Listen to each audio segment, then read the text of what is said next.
What's going on, guys? Felwinters here, bringing you another Destiny 2 video. Today we're going to be doing my first in-depth weapon review, starting with the age-old bond found in Last Wish. So this is a 360 Void auto rifle, one of the very few Void auto rifles we've gotten in a very long time.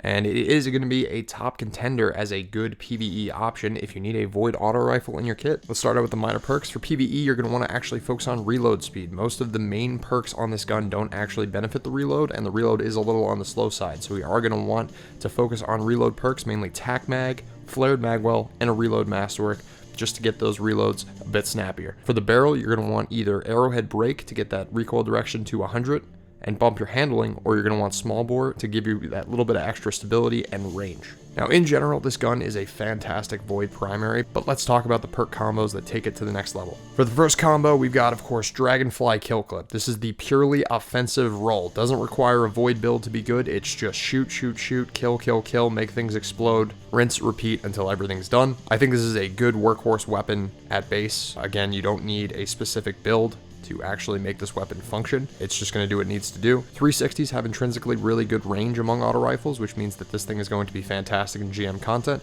Also, with Season 21, we do have anti-barrier auto rifle, and that's going to play really well with this weapon. On to the next perk combo, the one that I personally thought was going to be the go-to choice when I first saw this thing, is going to be Repulsor Brace and Destabilizing Rounds. Now, Repulsor Brace, obviously you get an overshield whenever you get a kill on a Void debuff target, and Destabilizing Rounds will trigger the volatile condition on any surrounding enemy. This is obviously a very synergistic combo, as it will trigger constant overshields on your character to keep you alive and give you even more survivability.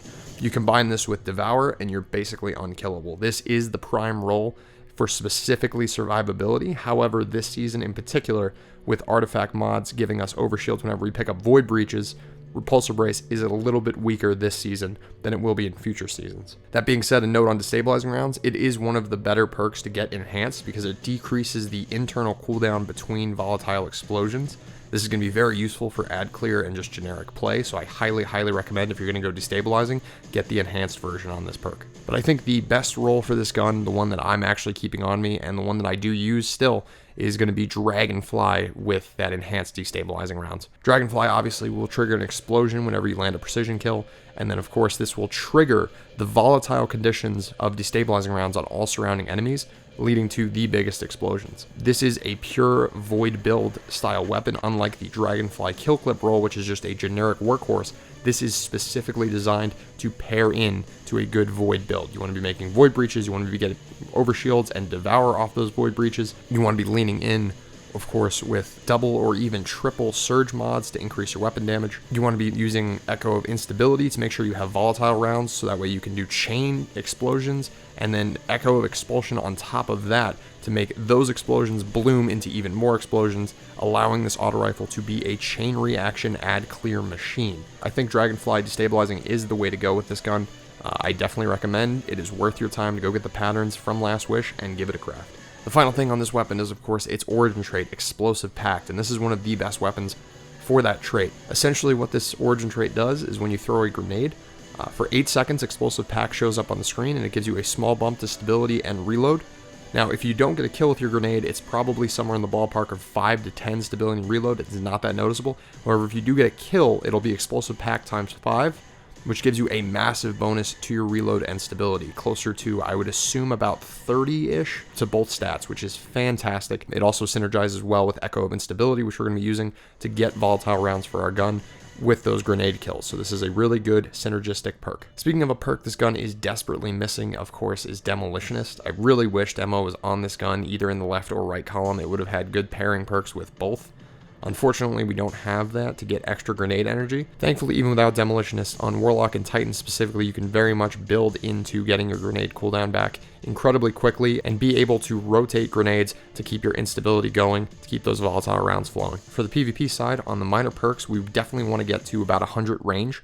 So to do that, we're going to want small bore, accurized rounds, and a stability masterwork. By the time we hit level 20 and we get the +2 to all other stats, this is going to give us a very solid 100 range and over 50 stability. For the main perks, we're going to want Dynamic Sway Reduction and Target Lock. These are free perks that just give you extra consistency on your gun, not requiring a kill, although if you do want kill chaining, Kill Clip is still available for really good kill chaining potential. I leave it up to you. But now on to the actual PvP review, and I'm not going to sugarcoat it. 360 auto rifles in the Crucible are dog shit. They are so effing bad, man. I can't, like, welcome to another episode of This Gun Fucking Sucks. You will lose every long-range gunfight against a scout rifle and a pulse rifle. You will lose every close-range gunfight against a submachine gun and a sidearm. You will get torn apart with this weapon. I will say that because it's craftable, because it has really good bases, and because it has a good options for its perks, that if 360s ever do get a buff, this is going to be a fantastic option.